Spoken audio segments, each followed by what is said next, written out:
detrás.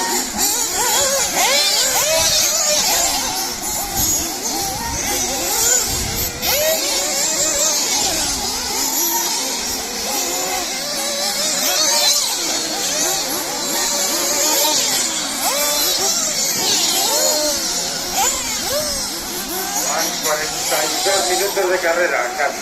41 y pico.